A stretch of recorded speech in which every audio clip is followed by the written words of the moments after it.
ચાલો નમસ્કાર વિદ્યાર્થી મિત્રો, 12 સાયન્સ ભૌતિક વિજ્ઞાન ચેપ્ટર 4 ગતિમાન વિદ્યુતભાર અને ચુંબકત્વ એનો આજે 13મો સેશન છે.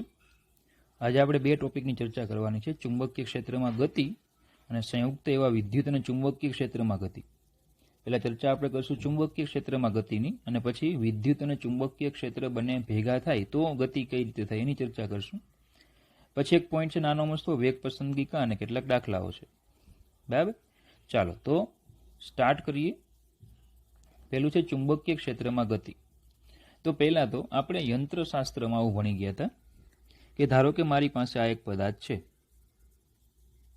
યંત્રશાસ્ત્રમાં પદાર્થ કઈ રીતે ગતિ કરતો એની આપણે ચર્ચા કરતા કે ધારો કે આ પદાર્થ પર આ રીતે બળ લાગે છે અને એ પદાર્થ જે છે એણે અહીંયા સુધીનું સ્થાનાંતર કર્યું છે, આ એનું સ્થાનાંતર છે. તો આપણે એમ કહેતા કે ભાઈ આ જે સ્થાનાંતર છે એ સ્થાનાંતર થવા માટે આ સંપૂર્ણ બળ જવાબદાર નથી. એનો ધારો કે આપણે આ ઘટક લઈએ તો આ એફ કોસ થીટા થાય અને આ ઘટક થશે એફ સાઇન થીટા. તો આપણે એમ કહેતા કે ભાઈ આ સ્થાનાંતર થાય એટલે પદાર્થ જે છે એ અહીંયાથી અહીંયા પહોંચે છે, એના માટે જે કાર્ય થાય એ કાર્ય માટે બરાબર બળ જે છે એનો ખાલી ઘટક એફ કોસ થીટા જ ખાલી જવાબદાર છે, સંપૂર્ણ બળ જવાબદાર નથી. હા, મતલબ કે કણની ગતિની દિશામાં હોય તે જ બળ કાર્ય થવા માટે જવાબદાર છે. ગતિની દિશામાં જે બળ હોય એ જ બળ કાર્ય થવા માટે જવાબદાર છે. બરાબર, તો જો યંત્રશાસ્ત્રમાં આપણે આવું કહેતા કે જો કણ પર લાગતા બળનો ઘટક કણની ગતિની દિશામાં કે વિરુદ્ધમાં હોય તો જ બળ વડે કાર્ય થાય. ગતિની દિશામાં હોય બરાબર તો બળ વડે કાર્ય થાય, વિરુદ્ધમાં હોય તો પદાર્થ વડે કાર્ય થાય એમ. બરાબર, બળની વિરુદ્ધમાં કાર્ય થાય એમ. તો આવું આપણે યંત્રશાસ્ત્રમાં ભણતા. બરાબર, ચલો ચુંબકીય શાસ્ત્રમાં આપણે શું ભણી ગયા કે ભાઈ ચુંબકીય શાસ્ત્રમાં કોઈ ક્યુ વિદ્યુતભારિત કણ હોય એ વી વેગથી ચુંબકીય ક્ષેત્ર બીમાં ગતિ કરે તો એની પર લાગતું બળ F equal to q vector v cross B થાય. બરાબર, આ જે બળ છે એ વીને લંબ હોય અને આ બળ છે એ ચુંબકીય ક્ષેત્ર બીને પણ લંબ હોય, કારણ કે બંનેના ક્રોસ ગુણાકારને લંબ છે. વેગ કઈ દિશામાં હોય? સ્થાનાંતર. વેગ જે છે એ સ્થાનાંતરની દિશા, તો એનો મતલબ એવો થાય કે બળ અને સ્થાનાંતર બંને કેવા છે? લંબ. એનો મતલબ કે એમની વચ્ચેનો ખૂણો કેવો થાય? π/2. તો પછી કાર્ય કેવું થાય? 0. તો ચુંબકીય ક્ષેત્રમાં વિદ્યુતભારિત કણ ગતિ કરતો હોય તો કોઈ કાર્ય થાય નહીં. બરાબર, બીજું કે પ્રવેગ લંબ શું છે? વી છે. પ્રવેગ અને વેગ પણ લંબ છે. કેમ? તો કે આ બળ કઈ દિશામાં હોય? પ્રવેગની દિશામાં હોય. તો એનો મતલબ કે પ્રવેગ અને વેગ એ બંને પણ લંબ છે. અને જો પ્રવેગ એ વેગને લંબ હોય તો આપણે ભણી ગયા કે એ પ્રવેગ છે એ વેગની દિશા બદલાય છે, મૂલ્ય બદલાતું નથી. એવું આપણે ભણી ગયા છીએ. બરાબર, તો વેગ જે છે એની દિશા ખાલી બદલાય છે, વેગનું મૂલ્ય બદલાતું નથી. એટલે ઝડપ કેવી રહે છે? અચળ રહે છે. તો એનો મતલબ એવો થાય કે ચુંબકીય ક્ષેત્રમાં જ્યારે પણ કોઈ પદાર્થ ગતિ કરે બરાબર તો એનો વેગ અચળ રહે, અને વેગ અચળ રહે એનો મતલબ એવો થાય કે ગતિ ઉર્જા એની કેવી હશે? અચળ. એની ગતિ ઉર્જા કેવી હશે? અચળ હશે. બોલો, ખબર પડે? બરાબર, તો ચુંબકીય ક્ષેત્ર કોઈ ગતિ ઉર્જા આપતું નથી. તો જો ચુંબકીય શાસ્ત્રમાં શું કહીએ આપણે કે ચુંબકીય ક્ષેત્રમાં ગતિ કરતા વિદ્યુતભારના કિસ્સામાં ચુંબકીય બળ કણના વેગને લંબ રૂપે આગે છે. આથી કોઈ કાર્ય થતું નથી અને વેગના મૂલ્યમાં કોઈ ફેર પડતો નથી. તેની દિશા બદલાતી હોવાથી વેગમાનની દિશામાં ફેરફાર થતો હોય છે. બરાબર, કારણ કે વેગમાન એટલે mv. તો વેગનું મૂલ્ય કેવું છે? મૂલ્ય અચળ છે. દળ તો અચળ જ હોય, તો એનો મતલબ કે વેગમાન જે છે એનું મૂલ્ય કેવું રહે? અચળ રહે. વેગમાનનું મૂલ્ય અચળ હોય પણ વેગની શું બદલાય? દિશા બદલાય. એનો મતલબ કે વેગમાનનો સદિશ બદલાય. વેગમાનનું મૂલ્ય અચળ રહે પણ જો વેગમાન તો સદિશ રાશિ એટલે શું કહી શકીએ આપણે કે સદિશ બદલાય, મૂલ્ય બદલાતું નથી. તો આ થતું ચુંબકીય શાસ્ત્ર. ચલો એમાં જે બળ લાગે તે. હવે લે વિદ્યુત શાસ્ત્રમાં જે બળ લાગે તો આપણે એવું ભણી ગયા કે ધારો કે વિદ્યુત ક્ષેત્રમાં કોઈ ધન વિદ્યુતભારિત કણને મૂકીએ તો ક્ષેત્રની દિશામાં એની પર બળ લાગશે અને એ દિશામાં એનો વેગ હશે. અને આ જ વિદ્યુત ક્ષેત્રમાં જો કોઈ ઋણ વિદ્યુતભારિત કણને મૂકો તો ક્ષેત્રની વિરુદ્ધમાં બળ લાગશે અને એ દિશામાં એનો વેગ હશે. બરાબર, તો એનો મતલબ એવો થાય કે આમાં પ્રવેગ અને વેગ બંને કાં તો સમાંતર હોય અને કા પછી પ્રવેગ અને વેગ બંને કેવા હોય? પ્રતિ સમાંતર હોય. કારણ કે એની ઉપર બળ લાગે એ બળ બે જ રીતે લાગે, કાં સમાંતર લાગે ને કાં પ્રતિ સમાંતર લાગે. બરાબર. જો પ્રવેગ વેગને સમાંતર કે પ્રતિ સમાંતર હોય તો વીનું મૂલ્ય બદલાય એવું આપણે ભણી ગયા છીએ. બરાબર. વીનું મૂલ્ય બદલાય, દિશા બદલાતી નથી. દિશા બદલાય નહીં. એટલે વેગ છે ને દિશા બદલાતી નથી, વેગનું ખાલી મૂલ્ય બદલાય. ને જો વેગનું મૂલ્ય બદલાય તો ગતિ ઉર્જા હાફ mv² પ્રમાણે ગતિ ઉર્જા પણ કેવી થાય? બદલાય. બરાબર. બેઝિકલી ગતિ ઉર્જા કેવી થાય? વધે. કારણ કે પ્રવેગી ગતિ કરે. બરાબર. પ્રવેગી ગતિ થાય. એનો પ્રવેગ આપણને ખબર છે E અથવા તો QE/m. પ્રવેગી ગતિ કરે. પ્રવેગી ગતિમાં વેગનું મૂલ્ય કેવું થાય? વધે. વેગનું મૂલ્ય વધે એટલે શું થાય? હાફ mv² પ્રમાણે ઉર્જા પણ વધે. બરાબર. એટલે આપણે ફેરફાર થાય એવું લખી શકીએ. બરાબર. તો જો વિદ્યુતશાસ્ત્ર શું કહે? વિદ્યુત ક્ષેત્રના કારણે લાગતા બળ QEના ઘટકો ગતિની દિશાને સમાંતર કે પ્રતિ સમાંતર જ હોય, અને તેથી વેગમાનની સાથે ઉર્જાનો પણ ફેરફાર થાય. વેગમાનમાં તો ફેરફાર થાય જ, કારણ કે વેગ બદલાય છે એટલે મૂલ્ય બદલાશે. હા, વેગમાનનું મૂલ્ય બદલાશે, દિશા નહીં બદલાય. વેગમાનનું મૂલ્ય બદલાશે, દિશા બદલાશે નહીં, કારણ કે વેગનું મૂલ્ય બદલાય છે, દિશા બદલાતી નથી. એટલે ખબર પડે. બરાબર. ચાલો, તો આપણે ફર્સ્ટ હવે સ્ટાર્ટ કરીએ કે ચુંબકીય ક્ષેત્રમાં વિદ્યુત ભારની ક્ષેત્રને લંબ ગતિની ચર્ચા જરૂરી સૂત્રો સાથે કરો. ચુંબકીય ક્ષેત્રમાં વિદ્યુત ભારની ક્ષેત્રને લંબ દિશામાં ગતિ થાય છે. ચુંબકીય ક્ષેત્રમાં વિદ્યુત ભારની ક્ષેત્રને લંબ દિશામાં ગતિ આપણે કરવાની. તો સમાન ચુંબકીય ક્ષેત્રમાં ગતિ કરતા વિદ્યુત ભારને ધ્યાનમાં લીધો. હવે જો પહેલા આકૃતિ સમજો કે આકૃતિ જે છે ને એમાં ક્રોસ છે એ સમાન ચુંબકીય ક્ષેત્ર છે, ને ક્રોસ એટલે કઈ દિશા? તો કે અંદરની દિશા. એટલે સમાન ચુંબકીય ક્ષેત્ર છે, અંદર તરફ છે. બરાબર. એમાં વિદ્યુતભાર ધારો કે અહીંયા વી વેગથી દાખલ થાય છે. ધારો કે આ પ્રારંભિક પોઈન્ટ આપણે લઈ લઈએ. બરાબર. આ જે પોઈન્ટ છે એને હું પ્રારંભિક પોઈન્ટ કહી દઉં. વિદ્યુતભાર છે એ વી વેગથી દાખલ થાય તો એની પર જે બળ લાગશે એ બળ કઈ રીતે લાગશે? તો કે F = QV × B પ્રમાણે બળ લાગશે. Q vector V cross vector B મુજબ બળ લાગે, અને V અને B થી બનતા સમતલને લંબ. બરાબર. તો જો તમારો ડાબો હાથ તમે લ્યો, ડાબા હાથની બરાબર પહેલી આંગળી છે એને અંદરની દિશામાં રાખો. તમારો જે ફોન છે એમાં અંદર તરફ રાખો, અને અંગૂઠો છે એને વેગની દિશામાં રાખો. બરાબર. આંગળી છે વિદ્યુતભાર Q પાસે, આ વિદ્યુતભાર Q છે ત્યાં પાસે ડાબા હાથની પહેલી આંગળીને અંદર રાખો, અને વીને કઈ દિશા, અને અંગૂઠાને કઈ દિશામાં રાખો? વીની દિશામાં રાખો. હવે V × B કરો એટલે જમણો હાથ જે છે એ તમારા જમણા હાથની આંગળીઓને V થી B લઈ જાઓ. જમણા હાથની આંગળીનો પરફેક્ટલી તમે V થી B લઈ જાઓ એટલે તમારો અંગૂઠો છે ને જમણા હાથનો ઉપર તરફ આવશે.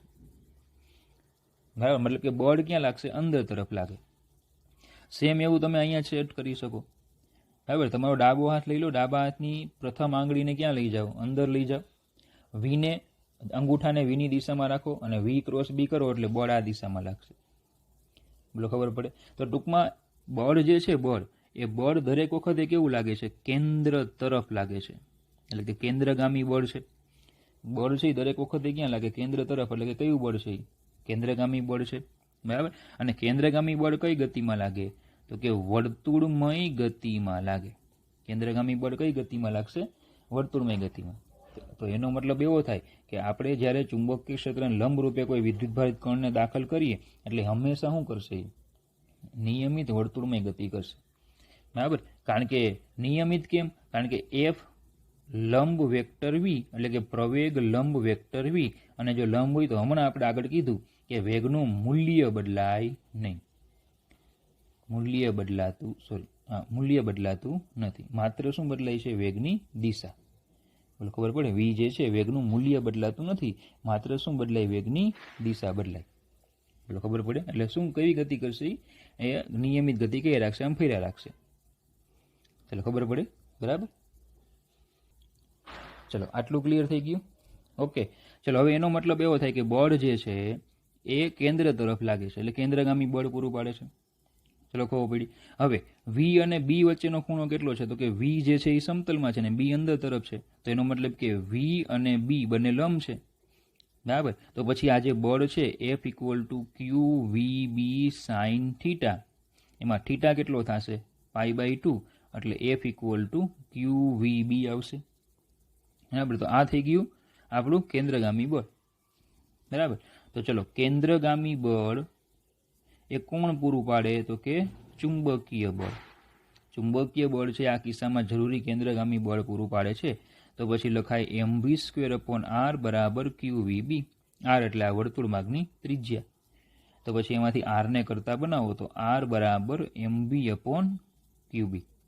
r બરાબર mv/qb. ચલો, mv એટલે વેગમાન લખાય, તો p/qb પણ લખાય. અને જો તમને ખબર હોય તો ગતિ ઉર્જા k નું એક સૂત્ર છે p²/2m. તો એમાંથી p બરાબર √2mk આવું લખાય. તો p ની જગ્યાએ કિંમત મૂકો તો લખાશે √2mk/qb. જો q વિદ્યુતભારિત કણ એ v જેટલા વિદ્યુત સ્થિતિમાનની અસર હેઠળ ગતિ કરતો હોય તો એની ગતિ ઉર્જા k બરાબર qv લખાય. તો પછી આવશે √2mqv/qb. √2mqv/qb. તો આ બધા શું છે? ત્રિજ્યાના સૂત્રો છે. બધા સૂત્રો ત્રિજ્યાના. બરાબર, બધા સૂત્રોનો ગમે ત્યારે ઉપયોગ થાય. બધામાં એક ખાસિયત એ છે કે જો વેગ આપ્યો હોય ત્યારે આ લેવાનું, વેગમાન હોય ત્યારે આ લેવાનું, ગતિ ઉર્જા હોય ત્યારે આ લેવાનું, અને વિદ્યુત સ્થિતિમાન, v એટલે શું છે? વિદ્યુત સ્થિતિમાન. વિદ્યુત સ્થિતિમાન આપ્યું હોય તો એ લેવાનું. બરાબર. તો આ પ્રમાણે અલગ અલગ સૂત્રોનો ઉપયોગ થાય. તો ચલો, આ ત્રિજ્યાના સૂત્રો આવી ગયા. બરાબર. ચાલો, હવે આપણે આ રીતે લખી શકીએ કે જે r નું સૂત્ર છે, r બરાબર mv/qb વાળું સૂત્ર છે. એમાં જો હું v બરાબર r ઓમેગા લઈ લઉં તો r બરાબર m, v ની જગ્યાએ r ઓમેગાના છેદમાં qb આવશે. r કેન્સલ થાય તો ઓમેગા થઈ જાય qb/m. તો ચાલો, નવું સૂત્ર મળી ગયું કોણીય આવૃત્તિ એની. ઓમેગા એટલે 2πf લખાય. તો 2πf બરાબર qb/m. તો f = 1/2π qb/m. તો ચલો, આ થઈ ગઈ આવૃત્તિ. તો પછી આવતકાળ t એટલે 1/f, આવૃત્તિનો વ્યસ્ત, તો t બરાબર 2π m/qb. 2π m/qb. આ થઈ ગયો એનો આવતકાળ. બરાબર. તો મેઇનલી આ બધા સૂત્રો યાદ રાખવાના છે. r બરાબર mv/qb ક્યારે એપ્લાય કરવાના? તો કે ચુંબકીય ક્ષેત્રમાં વિદ્યુતભારિત કણની લંબ રૂપે ગતિ આવું જ્યારે પણ આવે ત્યારે આ બધા સૂત્રો એપ્લાય થાય. ચુંબકીય ક્ષેત્રમાં વિદ્યુતભારિત કણની લંબ રૂપે ગતિ, બરાબર, ત્યારે આ સૂત્રો એપ્લાય કરવાના. તો ચલો, r બરાબર mv/qb પરથી વેગમાન વધે તેમ ત્રિજ્યા મોટી થાય. સીધી વાત છે. જો r બરાબર mv/qb છે, એમાં જો વેગ વધે તો ત્રિજ્યા વધે, અને વેગ વધે તો વેગમાન વધે. તો પછી આપણે એવું કહી શકીએ કે વેગમાન વધે તો ત્રિજ્યા કેવી થાય? વધે.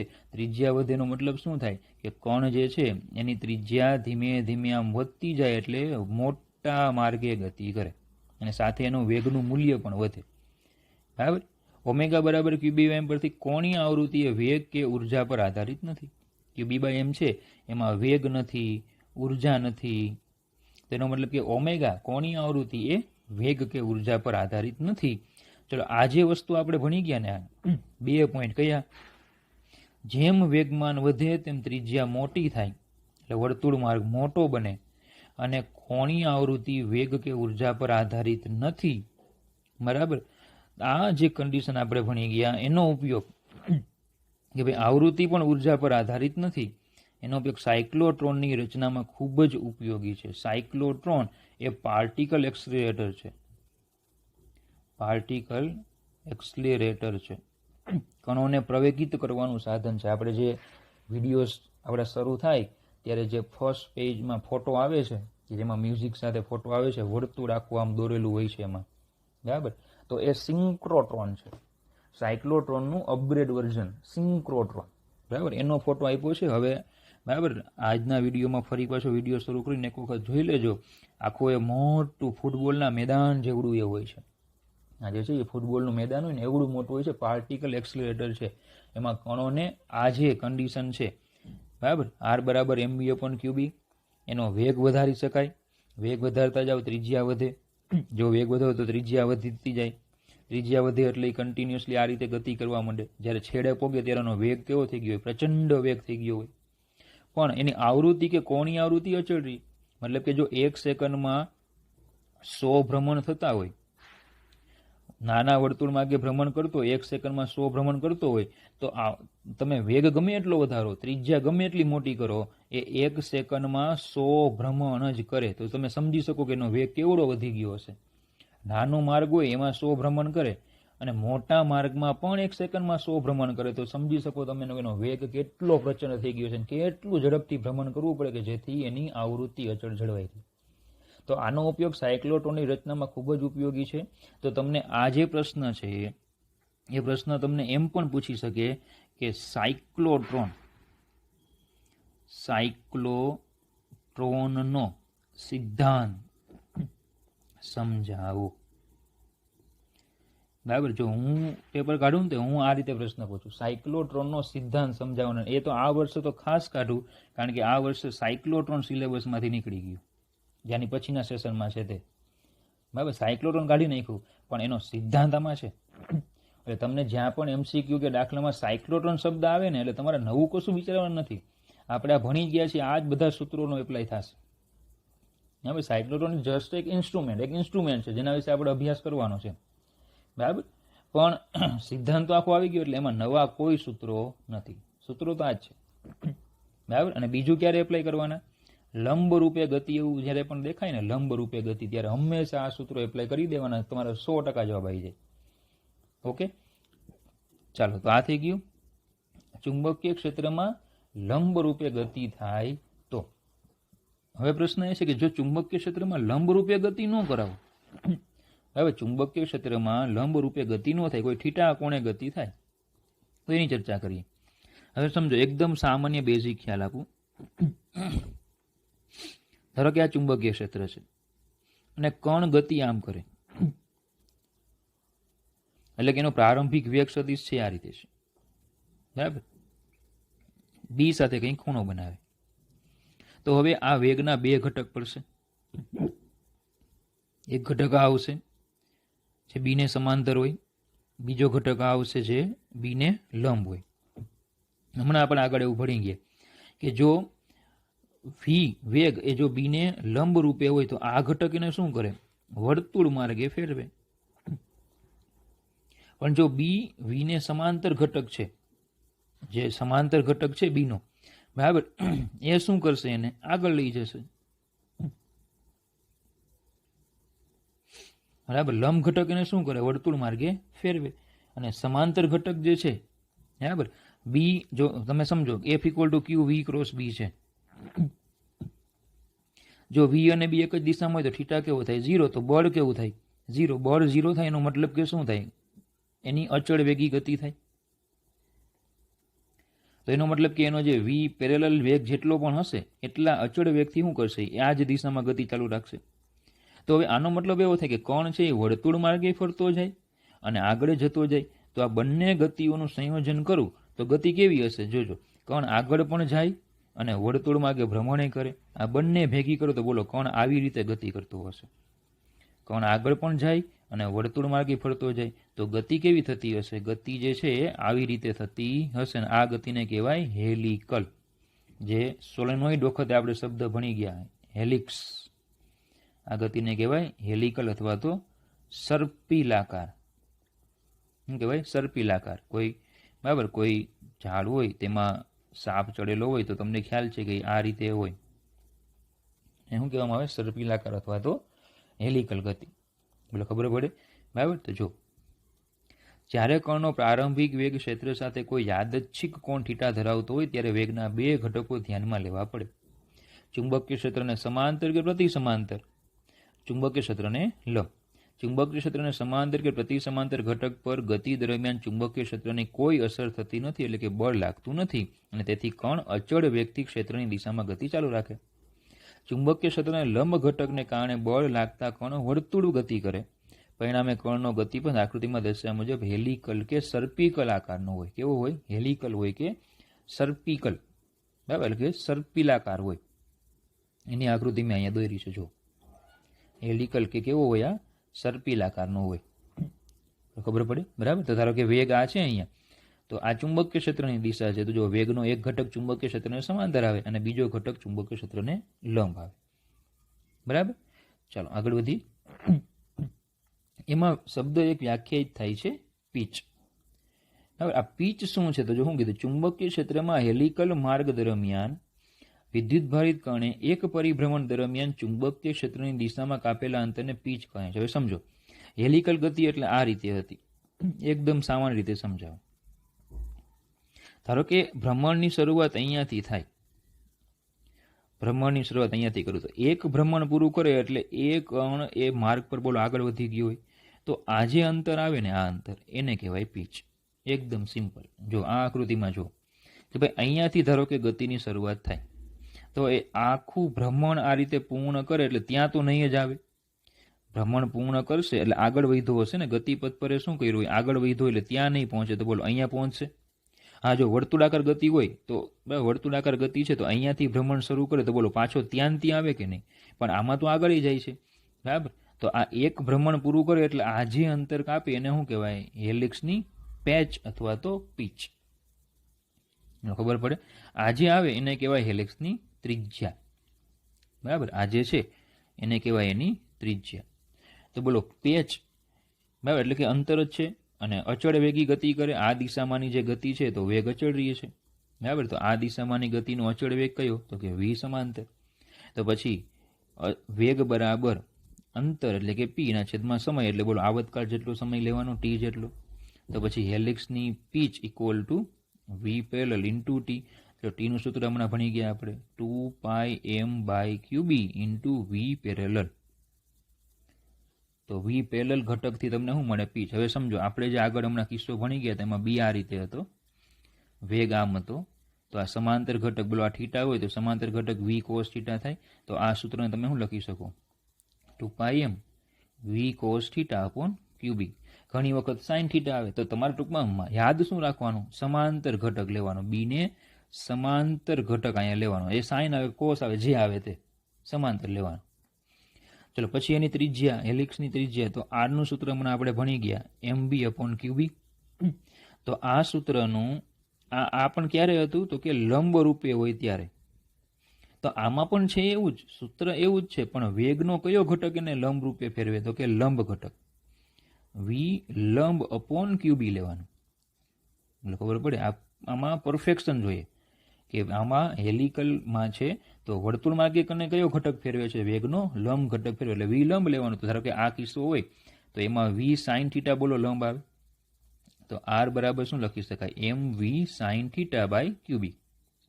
તો તમારે યાદ શું રાખવાનું કે ત્રિજ્યામાં, હેલિક્સની ત્રિજ્યામાં વેગનો કયો ઘટક લેવાનો, લંબ ઘટક જ લેવાનો. પેચમાં વેગનો સમાંતર ઘટક જ ધ્યાનમાં લેવાનો. ખબર પડે, બરાબર.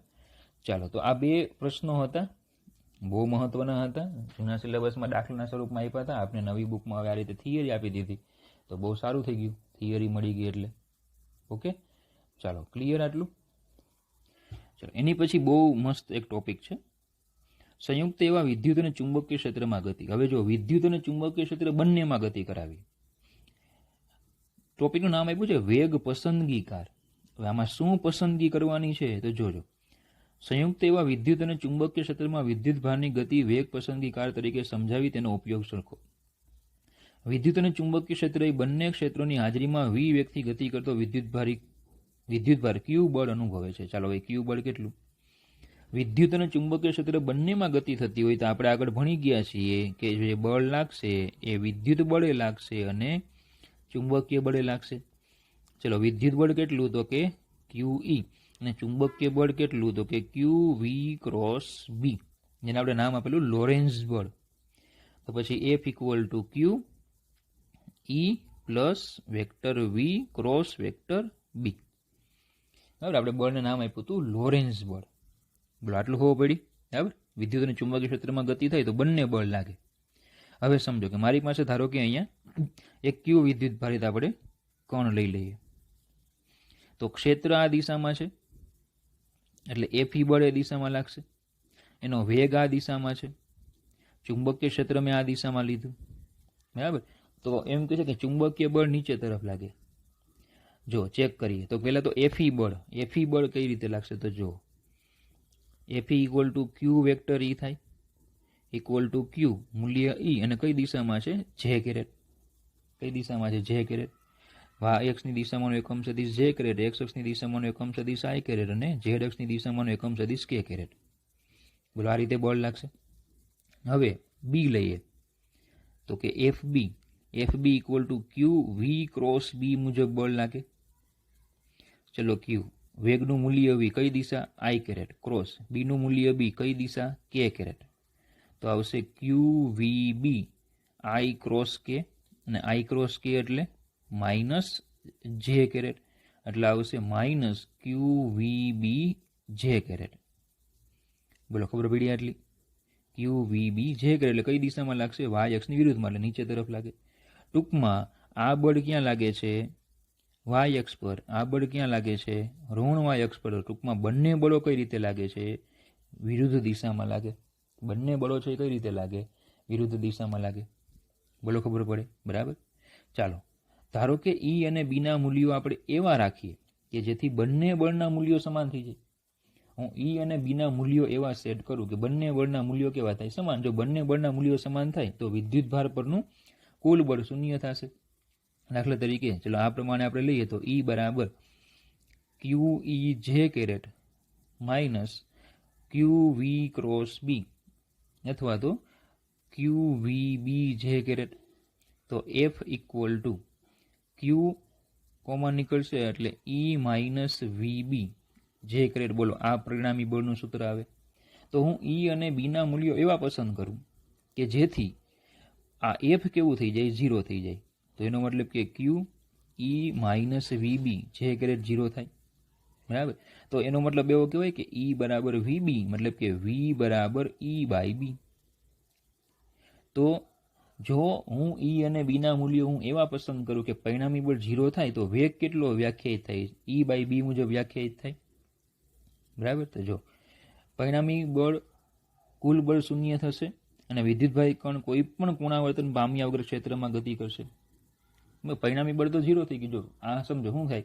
વિદ્યુત ક્ષેત્ર શું કરે કે આપણે ઉપર જવાના. વિદ્યુત ક્ષેત્ર એમ કે તું ઉપર જા, આમ ઉપર જા. ચુંબકીય ક્ષેત્ર એમ કે ના કે તું નીચે જા. પણ જો પરિણામી બળ 0 હશે તો શું થઈ જશે?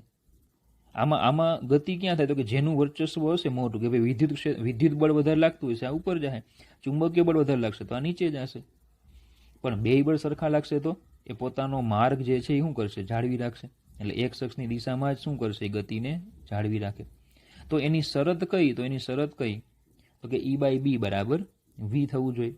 કારણ કે ક્યુ ઈ બરાબર ક્યુ વી બી થવું જોઈએ. તો પછી વી બરાબર ઈ બાય બી થવું જોઈએ. મતલબ કે તમે વિદ્યુત ક્ષેત્ર સેટ કરો, ચુંબકીય ક્ષેત્ર સેટ કરો, એટલે વી બરાબર ઈ બાય બી પ્રમાણે તમને શું મળે? વેગ મળે. બરાબર. આ જે વેગ જે કણનો આ વેગ હશે ને એ સીધો પસાર થઈ જશે, એ વિચલન પામશે નહીં. તો આનો ઉપયોગ શું થાય? જો આ શરતનો ઉપયોગ જુદી જુદી ઝડપોથી ગતિ કરતા વિદ્યુત ભારોની કિરણાવલીમાંથી ચોક્કસ વેગના વિદ્યુતભારિત કણોને પસંદ કરી શકે. દાખલા તરીકે સમજો કે ધારો કે આપણી પાસે આ રીતે જુદા જુદા વેગથી ગતિ કરતા વિદ્યુતભારની કિરણાવલી છે કે ભાઈ એકનો વેગ v1 છે, બીજાનો v2, ત્રીજાનો v3, ચોથાનો v4, v5, એટલે કે આલ્ફા છે, આ બીટા છે, આ ઇલેક્ટ્રોન છે, પ્રોટોન છે, બરાબર, આ ન્યુટ્રીનો છે, કોઈ પણ ધારો કે XYZ બધા કણો છે. બરાબર. હવે મેં વિદ્યુત ક્ષેત્ર સેટ કર્યું, ચુંબકીય ક્ષેત્ર સેટ કર્યું.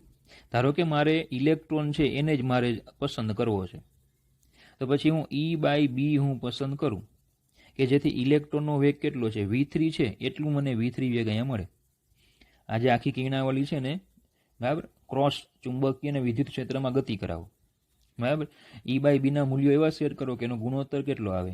v3 આવે. તો એનો મતલબ એવો થશે કે આ ઇલેક્ટ્રોન જ વિચલન પામ્યા આગળ પસાર થશે, આ બાકીના બધા શું થશે? એમની રીતે ગમે તેમ શું થાય? વિચલન થાય. ઇલેક્ટ્રોન આમ સીધો પસંદ થાય. ઇલેક્ટ્રોન આપણે શું કરી શકીએ? પસંદ કરી શકીએ. બરાબર. આમ જુદા જુદા વેગથી, ધારો કે ઘણા બધા કણો જુદા જુદા વેગથી ગતિ કરતા હોય, એમાંથી ધારો કે તમારે જે તે પર્ટિક્યુલર એક વેગને પસંદ કરવો હોય તો એ આખી કિરણાવલીને ક્રોસ કેમ? કારણ કે વિદ્યુત ક્ષેત્ર અને ચુંબકીય ક્ષેત્ર બંને, વિદ્યુત ક્ષેત્ર હતું આપણું વાય અક્ષની દિશામાં હતું, ચુંબક ક્ષેત્ર ઝેડ અક્ષની દિશામાં હતું, એટલે આને શું કહેવાય? ક્રોસ ફિલ્ડ કહેવાય. શું કહેવાય? ક્રોસ ફિલ્ડ કહેવાય. બરાબર. એમાં ગતિ કરાવો. ઈ બાય બી ગુણોત્તર એવો સેટ કરો જેથી તમારે જે કણ પસંદ કરવો છે એનો વેગ તમને મળે. બરાબર. તો તમે એ કણને અલગ તારવી શકો, બીજા બધા ન થઈ જાય, વિચલન થઈ જાય. તો આમ પરસ્પર લંબ ઈ અને બી ક્ષેત્રો વેગ પસંદગી કાર તરીકે વર્તે.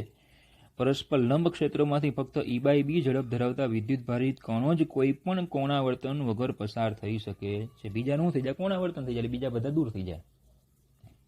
હવે આનો ઉપયોગ ક્યાં થાય તો જો, આ પદ્ધતિનો સૌપ્રથમ ઉપયોગ 1897માં જે થોમ્સને ઇલેક્ટ્રોનના વિદ્યુતભાર અને દળનો ગુણોત્તર માપવા માટે કર્યો હતો. ઈ બાય એમ આ ગુણોત્તર માપવા માટે સૌપ્રથમ આ પદ્ધતિનો જે થોમ્સને ઉપયોગ કરેલો. આ સિદ્ધાંતનો ઉપયોગ માસ સ્પેક્ટ્રોમીટર, બહુ લાંબા સમય પછી આ શબ્દ આવે છે, માસ સ્પેક્ટ્રોમીટર. ફર્સ્ટ ટાઈમ આ શબ્દ 11th ચેપ્ટર નંબર 2માં દળનું માપન આપણે ભણી ગયા હતા, એમાં સૂક્ષ્મ દળના માપનમાં ભણી ગયા હતા. માસ સ્પેક્ટ્રોગ્રાફ, માસ સ્પેક્ટ્રોમીટરની રીત ખૂબ જ સૂક્ષ્મ દળના માપન માટે થાય કે જેમાં ગતિપથની ત્રિજ્યા એ દળના સમપ્રમાણમાં, એટલે એવું કહેતા કે જેમ ત્રિજ્યા વધે, માફ કરજો, જેનું દળ વધારે હશે એની ગતિમાર્ગની ત્રિજ્યા વધારે હશે. હવે તમને ખ્યાલ આવી ગયો કે ક્યાંથી આવે, તો કે હમણાં આજે આપણે સૂત્ર ભણી ગયા R બરાબર mv અપોન qb, એના પરથી R પ્રપોઝનલ ટુ m થાય. એટલે સરખા વેગથી ઇલેક્ટ્રોન અને પ્રોટોનને તમે સમાન ચુંબકીય ક્ષેત્રમાં ગતિ કરાવો, લંબ રૂપે દાખલ કરો, તો સીધી વાત છે કે ઇલેક્ટ્રોનનું દળ છે એ પ્રોટોન કરતાં કેવું છે, ઓછું છે. એટલે પ્રોટોનના વર્તુળ માર્ગની ત્રિજ્યા કેવી હશે, વધારે, જ્યારે ઇલેક્ટ્રોનના વર્તુળ માર્ગની ત્રિજ્યા કેવી હશે, ઓછી. બરાબર. ચલો, તો માસ સ્પેક્ટ્રોમીટરનું સાધન આપણે ત્યારે ચર્ચા કરી ગયા હતા. તો જે આયનોને તેમના વિદ્યુતભાર અને દળના ગુણોત્તર મુજબ જુદા પાડે છે, Q બાય M ગુણોત્તર છે એ મુજબ શું કરે, જુદા પાડે છે. બરાબર. વિદ્યુતભાર અને દળના ગુણોત્તર મુજબ એ જુદા પાડે. તો આ જે સૂત્ર છે એમાંથી તમે, બરાબર, R બરાબર mv અપોન qb છે, તેમાંથી તમે Q બાય M ને કરતા બનાવો, એટલે R QB equal to mv. તો Q બાય M બરાબર V બાય RB, આવું સૂત્ર આવશે. બરાબર. તો Q બાય M ના ગુણોત્તર મુજબ જુદા પાડવા માટે આનો ઉપયોગ થયો હતો, કારણ કે આમાં ત્રિજ્યાનો ઉપયોગ બરાબર થાય છે એટલા માટે. બરાબર. ચાલો, તો આટલા ટોપિક હતા. ચાલો દાખલા તરફ જઈએ. તો પહેલામાં પહેલો દાખલો છે 4.3. બહુ ઇઝી દાખલા છે, ખાલી સૂત્રો મૂકવાના દાખલા છે. બરાબર. ચલો, ઉદાહરણ નંબર છે 4.3. તો 6 ગુણ્યા 10⁻⁴ ટેસ્લા જેટલા ચુંબકીય ક્ષેત્રને લંબ રૂપે, એટલે બી આવી ગયું, જો લંબ રૂપે શબ્દ આપ્યો છે કે નહીં, તો આપણે જે આગળ હમણાં સૂત્રો ભણી ગયા ને બધા ઉપયોગ થાય. 3 ગુણ્યા 10⁷ મીટર પર સેકન્ડની ઝડપથી, એટલે વેગ આપ્યો છે. ઇલેક્ટ્રોન, દ્રવ્યમાન આપ્યું ઇલેક્ટ્રોનનું, 9 ગુણ્યા 10⁻³ કિલોગ્રામ વિદ્યુતભાર આપી દીધો. ત્રિજ્યા કેટલી એ શોધવાનું, પરિભ્રમણની આવૃત્તિ એટલે f શોધવાનું, તેની ઉર્જા શોધો એટલે E શોધવાનું. ગતિ કરે એટલે ગતિ ઉર્જા હોય. તો બહુ ઇઝી છે. પહેલા ત્રિજ્યા મેળવવાની છે, તો પછી R બરાબર mv અપોન qb. R બરાબર 9 ગુણ્યા 10⁻31, વેગ 3 ગુણ્યા 10⁷, Q આપ્યા છે આપણને 1.6 ગુણ્યા 10⁻19 અને બી છે 6 ગુણ્યા 10⁻4. એટલે R આપને મળી જાય. હું સીધો જવાબ લખું છું 0.2812 મીટર. તમારે કેલ્ક્યુલેટ કરી લેવાનું. ચાલો, હવે આવૃત્તિનું સૂત્ર પણ મેં તમને કરાવી દીધું. બરાબર. F બરાબર QB અપોન 2πm, એ પણ સીધું સૂત્ર મૂકી શકાય. ચલો, Q આપણને આપ્યા છે 1.6 ગુણ્યા 10⁻19, બી આપ્યા છે 6 ગુણ્યા 10⁻4 ના છેદમાં 2 ગુણ્યા 3.14, એમ આપ્યા છે 9.1 ઇન્ટુ 10⁻31. એટલે આપને આવૃત્તિ મળી જશે 0.1698 ઇન્ટુ 10⁻8 હર્ટ્ઝ. એટલે આ આવૃત્તિ મળી ગઈ આપણને. બીજું કીધું છે ઉર્જાને, એ પણ ઇલેક્ટ્રોવોલ્ટમાં ગણવાની. તો જો પહેલાં તો ઉર્જા ગણીએ કે ઉર્જા E, એટલે એ ગતિ ઉર્જા હોય તો ½ mv² થી આપણને મળે, ½ mv². તો ચલો, હાફ ગુણ્યા એમ આપણને આપ્યા છે 9 ગુણ્યા 10⁻31, અને વેગ પણ આપણને આપ્યો છે, જો 3 ગુણ્યા 10⁷, એટલે 9 ગુણ્યા 10⁴. એટલે આપને ઉર્જા મળશે 40.5, બધા આંકડા લખું છું, 40.5 ગુણ્યા 10⁻17, એટલે આવશે 4.05 ગુણ્યા 10⁻16. આ જૂલમાં મળે. શેમાં મળે? જૂલમાં. હવે 1 ઇલેક્ટ્રોવોલ્ટ એટલે 1.6 ગુણ્યા 10⁻−19 જૂલ. 1 ઇલેક્ટ્રોવોલ્ટ એટલે આટલા જૂલ. તો ટૂંકમાં ઇલેક્ટ્રોવોલ્ટને જૂલમાં ફેરવાય તો આટલા વડે ગુણવા પડે. તો જૂલને ઇલેક્ટ્રોવોલ્ટમાં ફેરવાય તો આટલા જ વડે ભાગવા પડે. તો 4.05 × 10⁻60 ના છેદમાં 1.6 × 10⁻90. એટલે આ ઇલેક્ટ્રોવોલ્ટમાં ફરે. એટલે ઇલેક્ટ્રોવોલ્ટ આવશે 2.531 ટુ 10⁻³ ઇલેક્ટ્રોવોલ્ટ. પણ આપણે સ્પષ્ટ કીધું છે કે કિલો ઇલેક્ટ્રોવોલ્ટમાં ફેરવો. તો પછી આને આમ લખી શકાય કે E = 2.531 કિલો ઇલેક્ટ્રોવોલ્ટ. બરાબર. બોલો, ઇઝી દાખલો છે. 3 સૂત્રો મૂકવાના છે ખાલી.